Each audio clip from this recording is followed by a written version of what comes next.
Morning. My name is Paul Soliday. My wife and I have gone to this church for 49 years. I had a little story the other day, and they asked me to tell it to you. We have been married for 50 years, and in June, we had a celebration, which some of you came to, and it was in Fellowship Hall. We had a lot of people there, had a good time. But beyond that, we decided to take a trip to celebrate our 50th wedding anniversary. So we decided to go to the Canadian Rockies. Okay, and I'd always seen postcards of the Canadian Rockies, and they looked so fabulous that I thought, well, they must be photoshopped because they really look good. So we decided to go ahead and see. Okay. We flew to Calgary, and Calgary is out in the plains area, and we boarded a bus there and went west to the mountains. And as you could see the mountains coming up, we drove up over a hill, and on the side of that hill at a distance was a big wooden hotel. And we went by that and on down over the hill and to our hotel, which was down along the lake. And this is what we saw. And after we got settled in, Sherry and I went out and we looked and enjoyed the scenery. And up on the hill was this hotel that we had passed. And I'm fascinated by the architecture of it.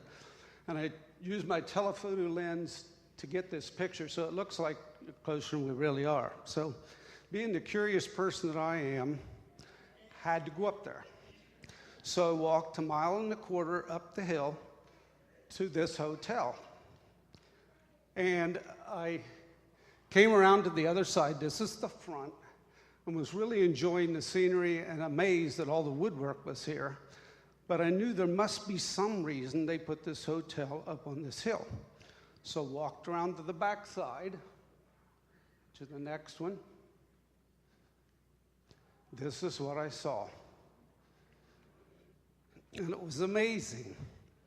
I looked at this and I almost took my breath away. I thought, this has to be one of the most beautiful places in the world. Now, I'm sure there's lots of beautiful places, but at this time, this looked, it literally took my breath away. Okay, so we moved on to the next one. During the week, there was another place here. And this one was better than the other one. And next one, this one. And so I could tell that they didn't have to Photoshop the postcards. This was real. This was God's creation. And later on, we came back home, and I got to thinking about how could I enjoy this? How could we enjoy this? And the reason we could is because years ago, people started coming to those places, and they were going to start developing them, putting houses and things like that. And the people of Canada got together and said, this is too good to let that happen. And so they made national parks out of it. So for many, many years now, and in the future, people will be able to go ahead and enjoy this scenery. Okay, next one. I came back and I sat in this sanctuary, and you're all familiar with the stained glass window. And then I went outside and looked at the next one. This is our church. We have a beautiful sanctuary, and you'll have to admit, ours is kind of unique because of the window, because of the architecture we have. We have this because people in the past have made a commitment and built this church and taken care of this church and continue to take care of this church. And I thought, you know, it's my responsibility to continue this legacy, to keep this going for future generations so my children and my grandchildren and their children can come and worship here and can have their baptisms, weddings, funerals, and continue to worship here.